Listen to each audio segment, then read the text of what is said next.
Hey man, let's talk about them Cowboys. Gonna get into week 3 here. You're off to play the Bears at the wonderful Wizard of Oz. I don't know why. Suddenly was off to see the Wizard. Yeah. So going to play the Bears. The Bears are reeling. You are coming off of your first win of the season. A little bit scary, maybe more than a little bit scary against the Giants, but a win's a win. You'll take it. And you certainly got your offense working. So Yeah.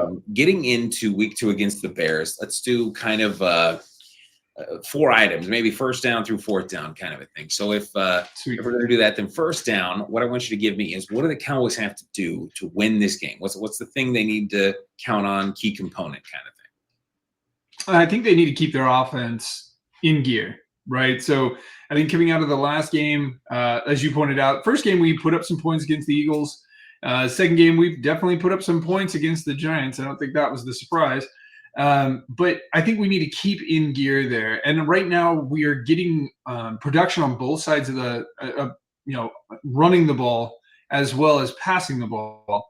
So a lot of things are going well in the passing game. We've got CeeDee Lamb, of course, getting tons of yards. Pickens is drawing attention. Ferguson didn't as much against the Eagles, but was a real kind of menacing impact against the Giants. So we just need to keep all of that going. Turpin had been pretty helpful as well. And so I think keeping that momentum, it would be a huge value kind of and Javonte Williams on the running side, I should have mentioned him. He has been rather a revelation of a guy we didn't know what to think or expect out of him. So we need to keep the ball rolling. We need to keep Dak protected. All of these things are going to be a real challenge due to the number of injuries that we have. Turpin's out.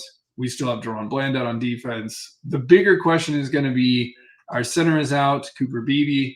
And that throws a lot of confusion into what we're going to do against this Bears defense, which has been pretty decent so far this season. So I still think our offense is the key to the game. So we've got to keep things in gear and be able to run some plays. Hopefully we have enough time to throw the ball. Yeah.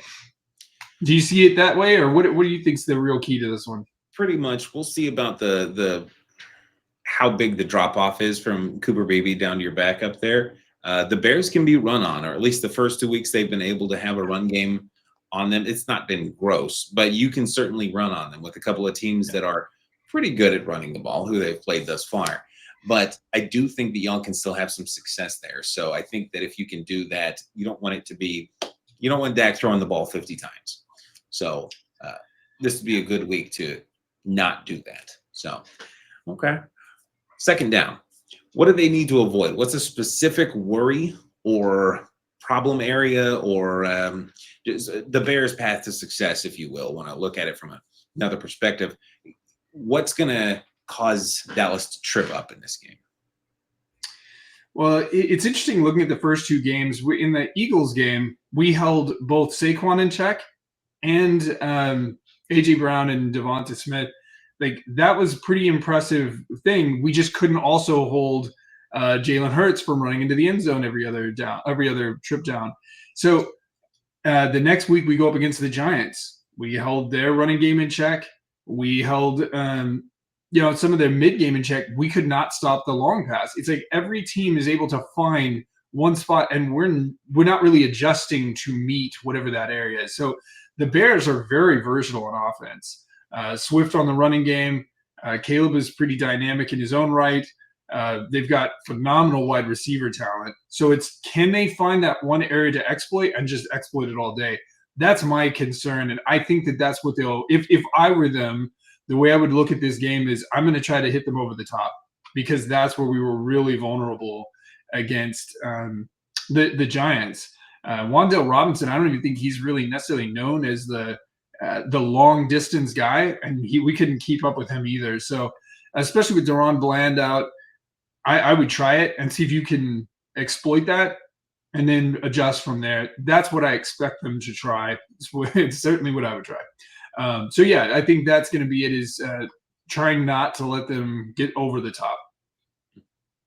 Yeah, I could see that makes sense, and they will test you for sure. As soon as a corner goes down in a game, even if it's halfway through, they're like, oh, there's a backup there. I'm just going to target that one spot over and over again. And it's just every team does it.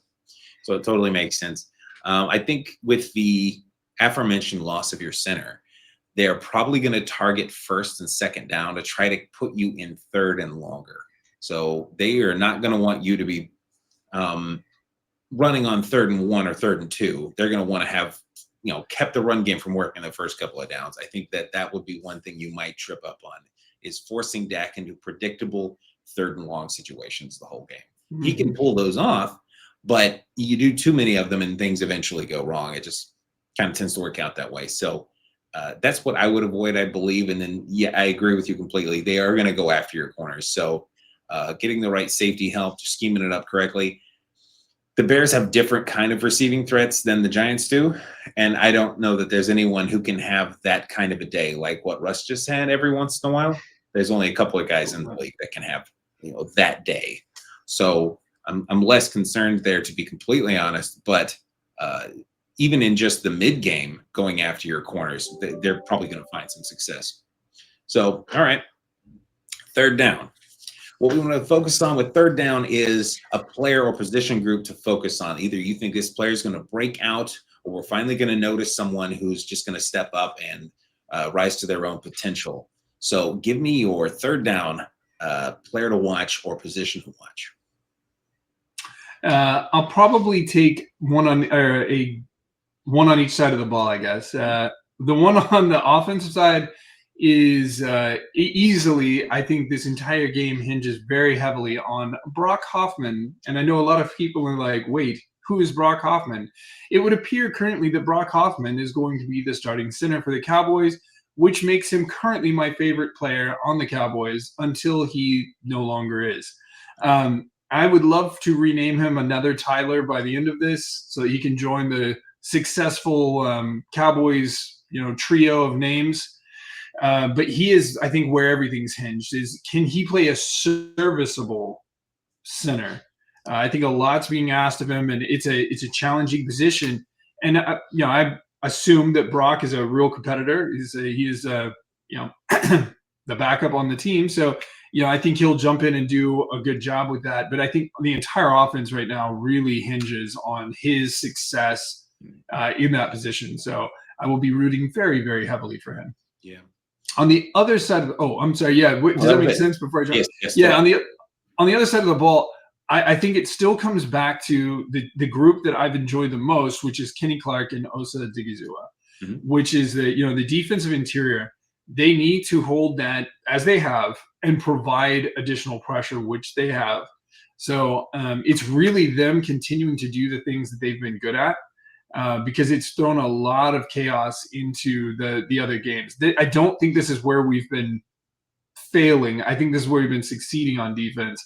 We just need to be able to shut down the outside a little longer. So that's how I see it. Do you see somebody else needing to shine even more? Maybe not more. I think those guys stand out. But one guy I'd be looking to at some point this year have the big breakout game is going to be George Pickens. Partially because it just stands to reason. Eventually, one game he's going to, the opposing team's going to shut down CeeDee Lamb or cover him enough that he's not the logical target, and Pickens is going to be open. And I think that's going to happen at some point. And also because he needs to get paid. From his perspective, he's looking to get paid after this season. He hasn't had that big paycheck yet, so he's going to be looking to make a statement this year, and he's going to need some opportunities to do so. Is this the game for that? I'm not sure, but it could be. If the Bears focus on slowing down CeeDee Lamb, then Pickens might have some great opportunities. So he'd be a player I'd be kind of keeping an eye on. I think everyone's keeping an eye on him week to week, to be completely honest. But yeah, okay. All right, now close this out. 4th down. Give me your prediction, win, loss, and the final score. Just give it a shot. Well, I think Dallas is I think that it's Dallas's game to lose. I think them coming in even banged up. I think we've got better things in place, in particular on the offensive side of the ball. We still have better things in place on that while the Bears are still figuring things out. They've done some good things on offense, and I think they will probably only get better over the season. But I think that, I think we scored 60 points. They scored about 40. And we've had our defensive woes for sure. Thanks, Giants. But The Bears have had even more defensive woes, and so I think we'll be able to exploit those. I'm going to say this game should be somewhere around like the 28-17 kind of game. I think they will score some points. I think that we will score some points and hopefully just kind of keep pressing. I don't like, and the coach seems fine with the idea of like, hey, we're just going to keep scoring points if we can. So that's kind of my call on this one, is somewhere in there. I expect us to have a little bit of margin. What do you think? You think it's going to be that open, or you think it'll be closer? I think it'll be slightly closer, just because I think that your team might do a little bit of what my team does sometimes, where you're up 28-17 at the end with 6 minutes, 5 minutes left to go or something like that. But then you take your foot off the gas a little bit and they're able to score one. It comes down to an onside kick kind of a thing, where it's just very low percentage chance things that maybe make it a one-score game at the end. But I do still see the Cowboys winning. The Bears are, they started out last year about 5-2, no, 4-3, I think it was, excuse me. And since then, they really have not been good at all. Stuff just isn't working. Ben Johnson, no Ben Johnson. There seems to be issues with him and Caleb Williams. Not like drama, they don't like each other, but just like Caleb doesn't seem to be picking up the offense quite yet. So we'll see how that progresses. But it should be the Cowboys game here. So it'll be good to win an away game for you, get back in the 2-1, the positive ground and so on. So, but yeah, I think you're just about right. So we'll see how it goes. All right, let's close out. Thank you, everyone, for joining us. This is We Are the Game. I'm Luke, and that's Michael. We're trying to get to 100 subscribers at some point this season. We're getting very, very close, and we appreciate everyone who's already subscribed, and we look forward to talking about football some more. We hope that more of you will decide to join us again, because we just love talking about football. So let us know what you think down in the comments, what the score is going to be, what the biggest thing is to worry about for each team, and we will see you all next time.